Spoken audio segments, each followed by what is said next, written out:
Hey, what's up, minted key holders? We're flashing back to finish our February 11th haul. Last video, we covered the Dragata variant cover along with the foil.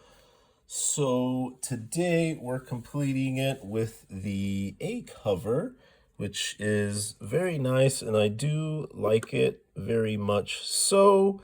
They are doing a second reprint, so if you did miss this first print, you will be able to catch the second printing of this in the coming weeks. And we're doing a deep dive into the heart of the absolute Wonder Woman with a foil surprise at the end of this video. So let's dive into a masterclass of empathy. Starting off is our cover A. You can't have a milestone Vertigo relaunch without the standard first print, but the last minute pickup that really surprised me was the J. Lee and June Chung variant. I had to go back for this. It's not doing as hot as the Dragata cover as far as resales, but this just kind of really spoke to me, and it's just kind of a terrifying but empathetic cover that I do like. So I went ahead and just picked this up to add and said, why not? I didn't want to get another Dragata and just try something else a little different.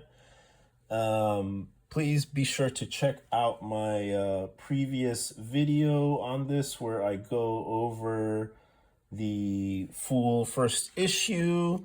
We go over all the details and try to minimize the spoilers for you guys. So be sure to check that video out. Now going on to the main event is the Absolute Wonder Woman Annual. This book is extraordinary. It builds on the trauma of Diana, what she was going through on issue number 5. As you can see, we have Medusa on the cover, and on issue 5,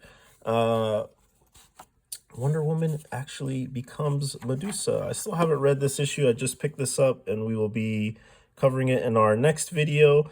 But just to kind of give you some background for the annual, which I did not know. I had to do some research about this because I still haven't read the full series. But, you know, this Absolute Wonder Woman Annual is a really great issue. I was really surprised on how good it was. There's these amazing panels of her saving the world, but in between every strike and struggle, she's been praying to Athena. As you can see here in this marvelous 2-page spread, where she keeps praying in between each fight to see her. And she isn't negotiating for victory, she's negotiating for a sacrifice. She offers to give up all her powers just for the chance to save Medusa from the curse. It takes us back to her youth playing chess with Athena, where she learned that winning isn't always about the board, it's about the heart. And this, finally, when Athena does show up, you get this just absolutely crazy 2-page spread that's just so gorgeous. I mean, it's one of my favorite pages and moments in the book. We do revisit Athena later on, but this is just such a great introduction for this book. But yeah, Diana enters the maze as a mortal, stripped from her godhood. There's a great moment where she struggles just to navigate the human form, and she kind of cracks a joke about Bruce, which I really like. Because it just shows that they had a really good relationship. And as I've said in previous videos, it just feels very organic. As you can see here, how does Bruce do this with no powers? When she enters the maze, she gets scared off, but she refuses to leave. They don't believe a hero would actually give up everything to save them. So they're trying to call her bluff, which isn't a bluff. But Diana only asks for one power in exchange, which is the ability to look at Medusa without turning into stone. And you have this such a beautiful one-on-one moment that is arguably the most powerful scene in this series so far. it's about basic human need to be seen and accepted. Diana shows us that if we aren't nourished and seen for who we are, we become a Medusa head.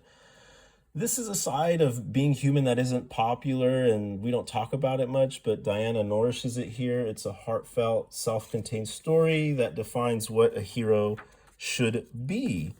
And if you just look at this artwork, it really does look like a 3D video game or cinematic movies. The panels just kind of pop off the page like you're watching a 3D film.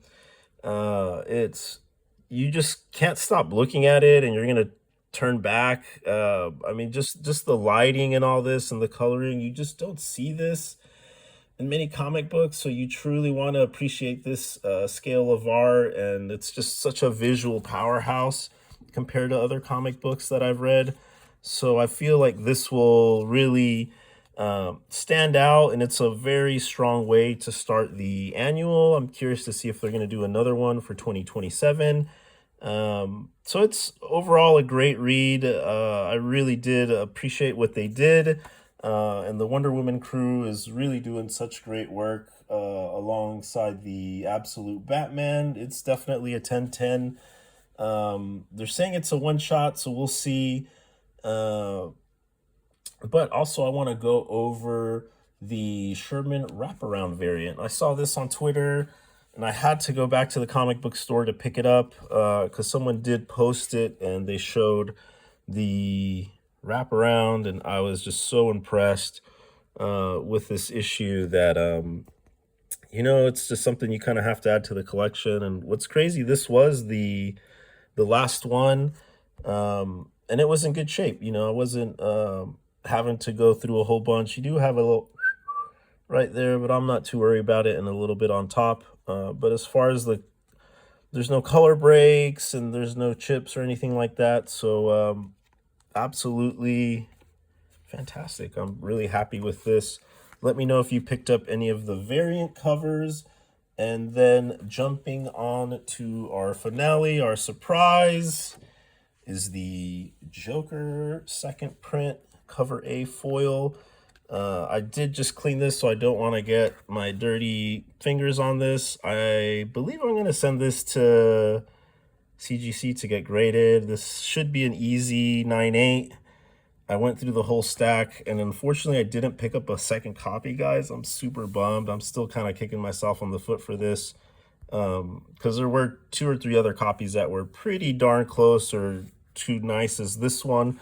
The hard part was finding one with a clean binding right here where the staple goes. It kind of sticks out a little bit. I know it's kind of hard to see on camera, but for the most part, and they're all kind of like that. It's just the way that it folded over. But for the most part, this thing is super clean, super mint. And I've been sleeping on these second print variant covers. They're doing them more and more.